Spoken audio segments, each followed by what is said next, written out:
The following is a sponsored program paid for by Dr. Elijah Nicholas, LLC.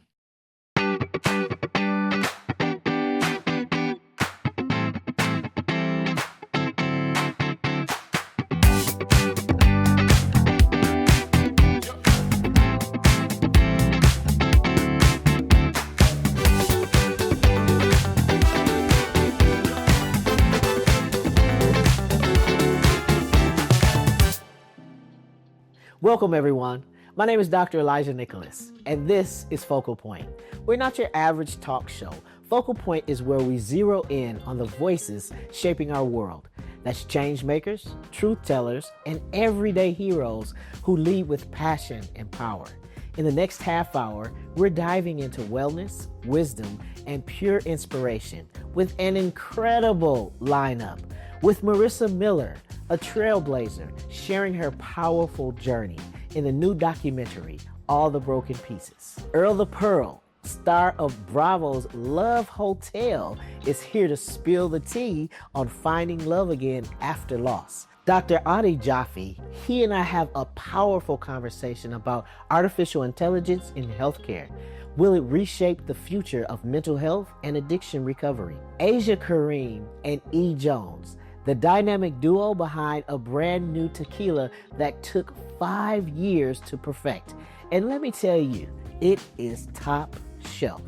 So stay locked in. The conversation starts right now, only on Focal Point. There are days when many of us feel like life has dealt us a bad deck of cards. And my next guest is living proof that it's really what you make of life that truly matters. Marissa Miller, she's a nationally recognized advocate, public health strategist, and founder of the National Trans Visibility March and Trans Solutions Research and Resource Center, and also the executive producer and star of her new documentary, All the Broken Pieces, that beautifully captures how this trailblazer is breaking glass ceilings and taking names. Marissa Miller, welcome to Focal Point. Thank you for being here. Thank you for having me, Dr. Elijah. It's a pleasure to be here. We got a lot to talk about. You don't say. I do say. Yes, yes, yes. So I know you, but a lot of our viewers, they don't know who you are. So tell me, who is Marissa Miller? Listen, I am a mother. I am a daughter. I am a business person. I'm a conversationalist. I'm a connector. I'm a healer. Yes. A multiplicity of things, very complex in my identity. Okay, and so your life is so vast and so rich, and people kind of get glimpses of you. First of all, when is your book coming out? That is a big question.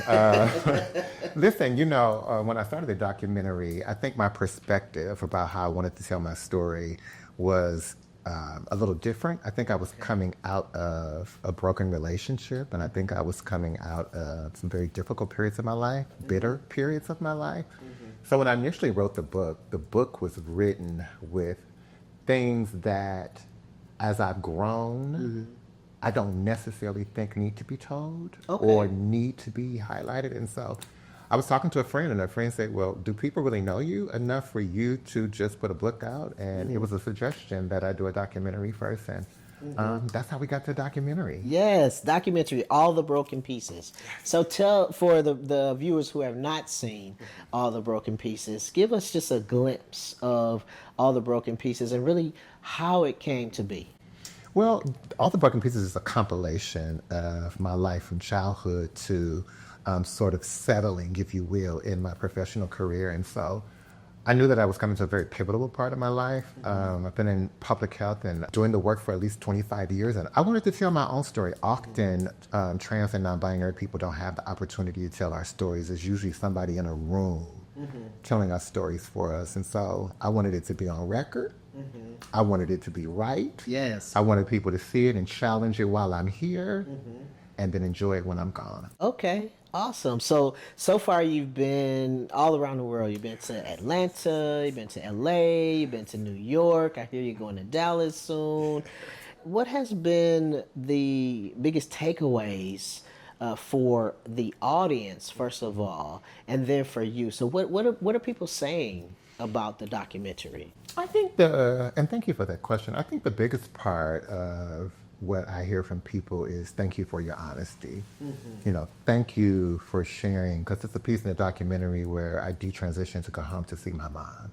So for our viewers who may not know what detransitioning means, what is like in the layman's terms or ABCs of detransitioning? What is that? Well, and I want to say detransition. I go home as a boy. Okay. I live as a woman.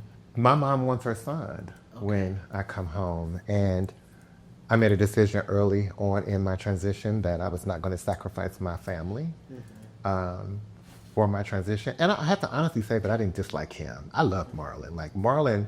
Who was Marlon? Marlon was my formal name. Okay. I love that person. So it wasn't like I transitioned because I either had gender dysphoria, that I wasn't aligned with who I was. I just felt more comfortable living in truth, if that makes sense. And so living in truth was living as Marissa, but I go home as my mom's son. Okay. Kudos to you for that. I applaud you, because that is, that's a huge decision to make. And so what does the audience think of that when they see that you go home as Marlon? A lot of trans people make choices to give up their family. They make choices to have chosen family, which I have chosen family. I just made a conscious decision to love my mother more than I love my transness. Identity doesn't make me who I am. I am who I am without a title, without trans being anything. I'm just a person, you know what I'm saying? So I operate in that energy, transness is not my leading narrative, and so. That's fair. Transness is not your leading narrative.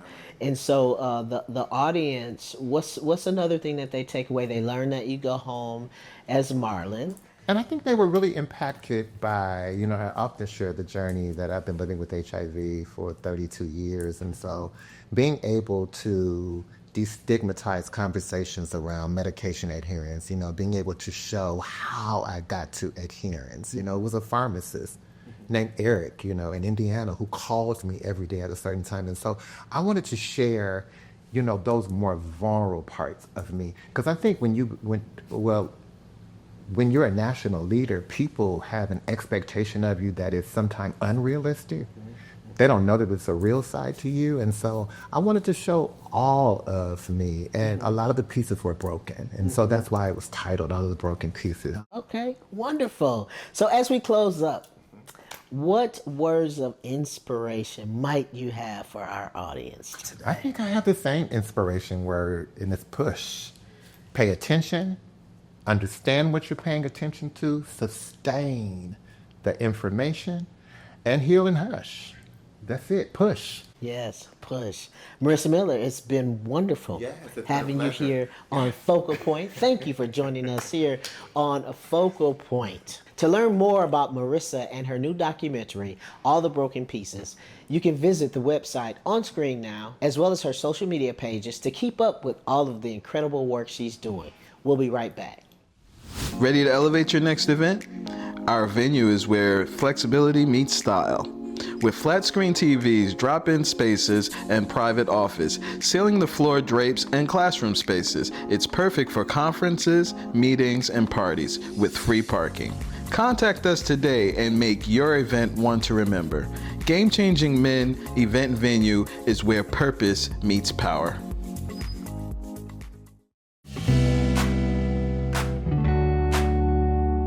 Welcome back to Focal Point.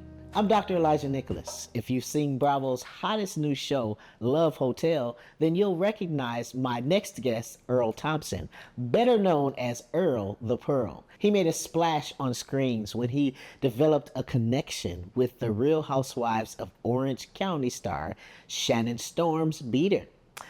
But as Earl will tell us, not everything in life goes according to plan. Earl the Pearl, thanks for joining us here on Focal Point today. I'm so excited to talk to you. Thanks for inviting me, Dr. Elijah. It's great to meet you. I see why everybody loves your warm and welcoming personality. And so talk to us about the Love Hotel and how things kind of transpired there. Well, I'll tell you, it was an awesome experience. Walking onto the set and We had 16 guys initially, and they broke it up into 2 groups of 8, and I was in the first group. So I think we had an advantage because we met the women first. You know, I got to know each one initially, but Shannon really stood out for me, and the way she was so inclusive with all the guys. Like, there were some women that were just talking to 1 or 2, and I walked up to where she was sitting. There were like 6 guys sitting around her, and she was just moving her head back and forth and keeping everyone engaged and stuff. You know, that really made my head kind of peak. You know, I was like, oh, I want to get to know her a little bit. So walk me through this. If this is your first time on television, Yeah. and you almost immediately, it sounds like, see Shannon and are drawn to her. What was that moment when you said, this is who I'm gonna like give my attention to? So I was getting to know everybody. And then the women got to pick one guy for the first date. Someone says, you got to go this way. And there's Shannon with all these cameras behind her. And I'm like, okay, what's going on here? And it was so cute. She goes to me, you know, I've never asked a man on a date before. And I go, really? She goes, would you like to go on a date with me? And I said, yes, and you did fantastic. You know, I gave her a hug.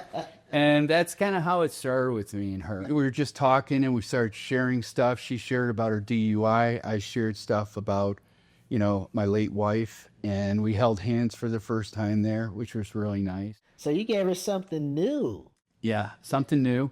And some things I didn't show on the show. Okay. That first date, we're talking, and she says, do you have cameras in your room? And I said, no, I don't have cameras in my room. Like hidden cameras around just to like... No, in view, you know, cameras. Okay. You know.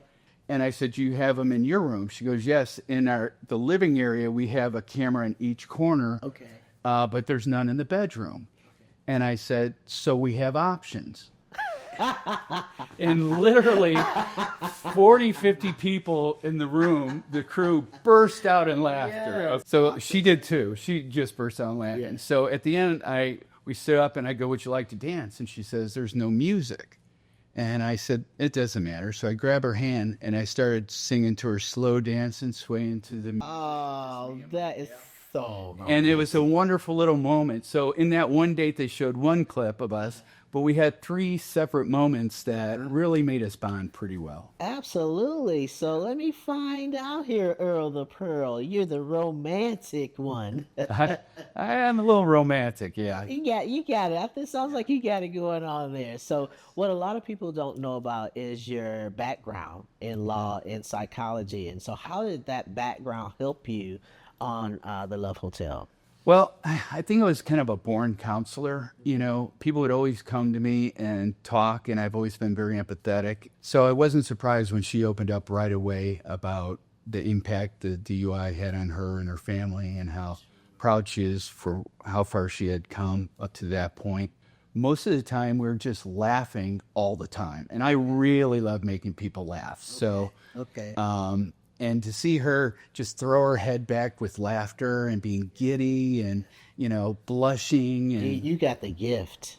I'm telling you, Earl the Pearl has got the gift. I absolutely love it. So let me just shift a little bit here and ask you, you've been very vocal about your late wife. And how's that going for you? How are you on your healing journey now? I had 2 choices when it happened. One, to avoid it, the pain, and the other was to lean into it. And I leaned into it very hard. And it took me about 6 months to get through the pain. And then it started lifting, but I still wasn't ready to date. And I tried, put my toe in the water a few times. That didn't work. Took it right back out, you know. Yeah. Apologized, you know.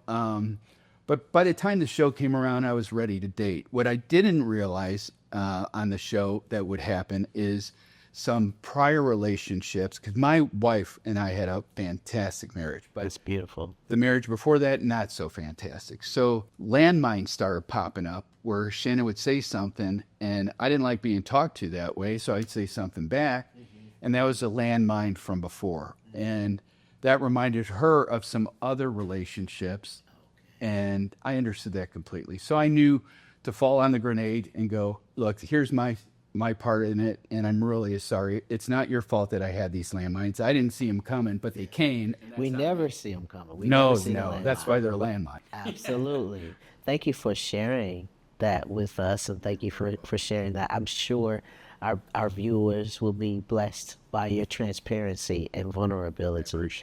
You know, the Love Hotel has been huge for you. So what's next for Earl the Pearl? At some point, I'm going to do maybe a podcast or some live things to help people in different areas of my expertise, whether it's relationships or how to deal with grief or how to apply for Social Security. That'll give me joy. Well, you have brought us a lot of joy today. Thank you so much for being with us here on Focal Point. It was a pleasure, Dr. Elijah. Likewise, Great meeting you. Likewise. If you haven't caught up, go watch Bravo's Love Hotel, and you can also keep up with Earl through his social media. That's Earl the Pearl 35 on Instagram. We'll be right back. How do you know when you've made the right decision? It's the feeling you get in your gut, the one that tells you what's right or wrong. It's the one that says, sure, I can have a drink, or the feeling that says, okay, I've been drinking, now what? It's the voice inside you that says, I'm buzzed, better leave the car when it's time to go. Plan ahead, catch a sober ride. Buzz driving is drunk driving.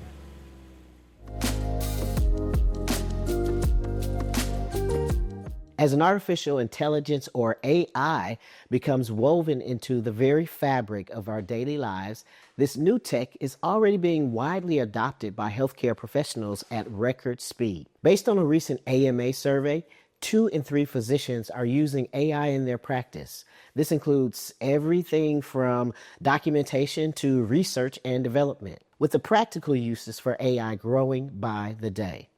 And my next guest knows all about it. Dr. Jaffe. He is a UCLA trained psychologist, addiction expert, and best-selling author of The Abstinence Myth and Unhooked. Once facing 10 years in prison for drug trafficking, he went on to rebuild his life, becoming a nationally recognized voice in shame, addiction, and human transformation. Thank you for taking some time to speak with us today, Doctor. Welcome to Focal Point. Thank you so much for having me. Thank you. So this technology, AI, what we're talking about today in the healthcare industry, it is life-saving. It can be life-saving. And I'm wondering, and I'm sure our viewers are wondering, are there any dangers that we should be worried about? Like, what's the catch? Yeah, I love it. First of all, I love that you asked the question, what's the catch, right? Because everybody always looks for silver bullets and fast solutions. You mentioned a lot of doctors are using AI. You know, in our online platform, we use AI to summarize conversations, to give people recommendations, to solve, think about it as administrative burden. So, the way a lot of doctors use AI right now is you can put a bunch of symptoms together and AI will give you some options for diagnoses. Or after a clinical session, you can have your notes done, right? So much of the work that physicians had to do was write notes. So we can summarize and do a really good job for that with AI. But you asked about the danger. And one of the things that people ignore is that AI is not really a thinking machine. It's certainly not a feeling machine. And so what ends up happening a lot of times for people who struggle with mental health, they go to AI and they treat it like it's a human therapist.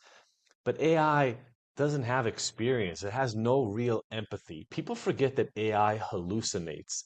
And what I mean by hallucinates is AI is a little bit like a 13-year-old kid, right? If you ask it a question that it doesn't know the answer to, a lot of times it won't tell you it doesn't know the answer. It'll make up an answer. And that can get really, really dangerous when you're getting help.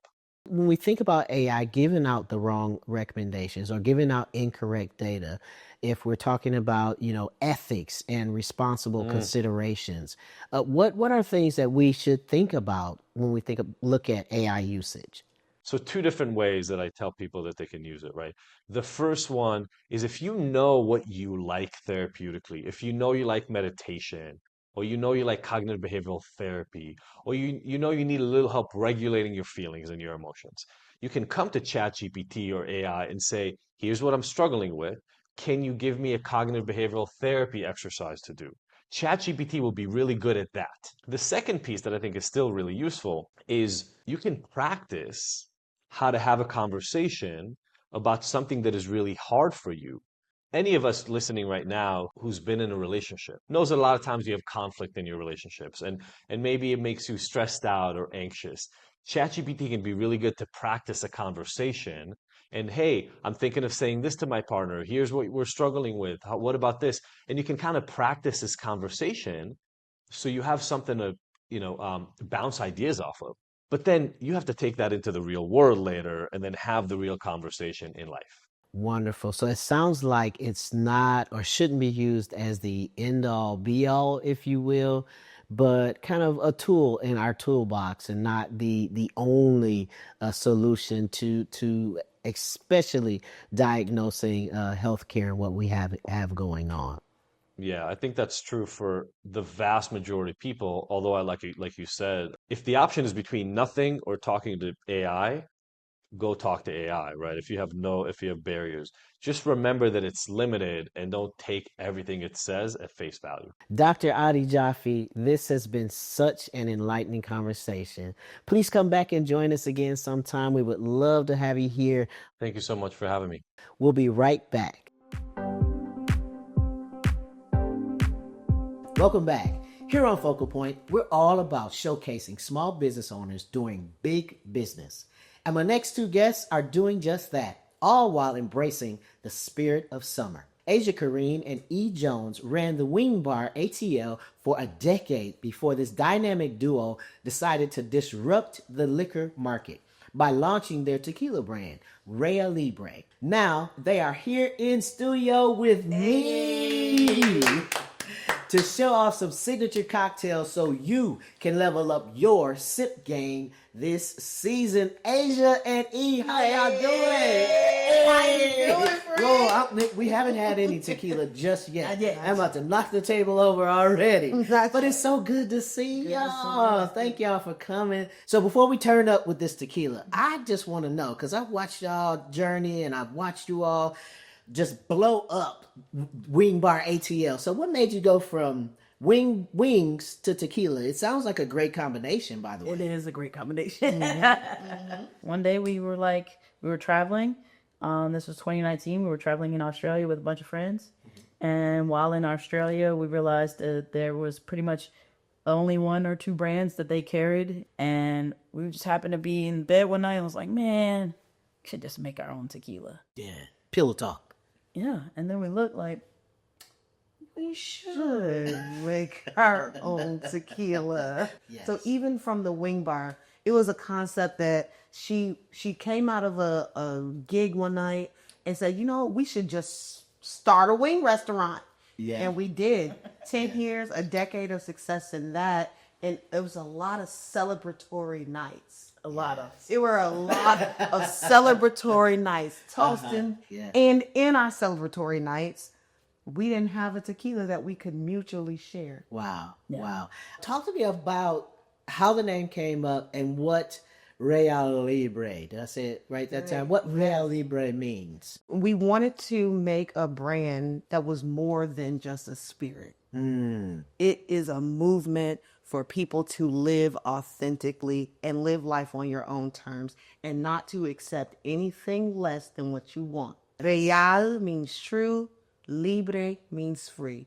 ReyaLibre gives you the true freedom to enjoy it, neat, chilled, or mixed. I love that. And speaking of neat, chilled, or mixed, Hey. are we going to try a little bit of ReyaLibre today? ReyaLibre, absolutely. Yes. All right. We're going to show the versatility of the tequila with 3 different cocktails, how you can take it from morning to evening. Okay. Right? So, ReyaLibre gives you the true freedom to enjoy it how you like. In the morning, we might like an espresso martini. I love espresso martinis. Typically, espresso martinis are made with vodka. Yes. Anything I you love can it. make with another spirit, you can make with our spirit. It gives that true freedom. Yes. ReyaLibre. With our espresso martini, we are going to use our ReyaLibre Blanco, ReyaLibre Blanco, which is not aged. Not aged. Come on. 3 ingredients: water, agave, Yeast. Come on. All right. With our espresso martini, we have Blanco, we have agave syrup, we have espresso, and we have coffee liqueur. Again, that is shake. We'll have our espresso martini first thing in the morning. First thing in the morning. Wake up. Wake up. Yes. Cheers. Oh, we're not Cheers. cheersing yet. That smells delicious. That smells delicious. Cheers. Good morning. Good morning. Yum. Mm. Is that very nice? Very light. When you have a quality love these. tequila, you don't need a whole bunch of ingredients. So now I can have my espresso martini A little shot with a little shot With of tequila instead of vodka. instead of vodka. Wow. Then Thank you. we go into the evening, the afternoon. It's hot outside. It's happy hour. We just got off work. Yeah. Our friend said, "Friend, let's go outside. Let's have a good time." Then we're going to have our peach margarita made with our Blanco. And that is with Blanco ReyaLibre with margarita mix. Margarita mix. Yes, lime and agave. Uh-huh. And peach liqueur. Give her a shake. It's shake. it up. I feel like the theme music is getting ready to start. Yes, we got the pour. Yes. Cheers. Oh, That's nice as well. that's delicious. And then in the evening, with our reposado, we're taking a nightcap. Nightcap. We are tired. We are unwinding from our day. We have been on so many boats, so many yachts. What is we that? have? This is. Oh, it's not done. We're not done. What are you putting in there? So we put in orange bitters. Oh, Then we're going to put in the Angostura bitters. Oh. We're putting ReyaLibre Reposado.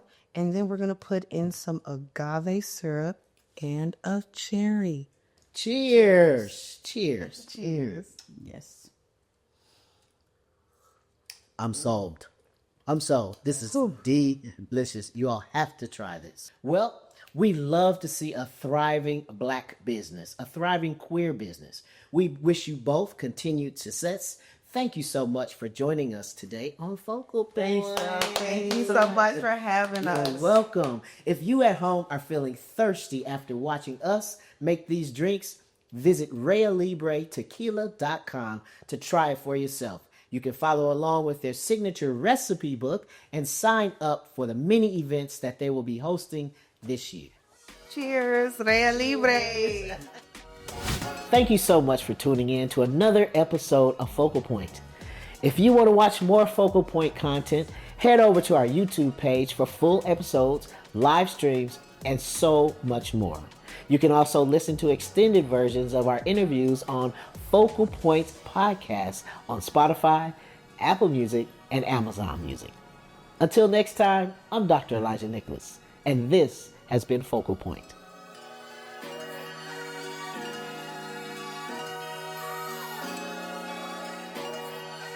The proceeding was sponsored by Dr. Elijah Nicholas LLC.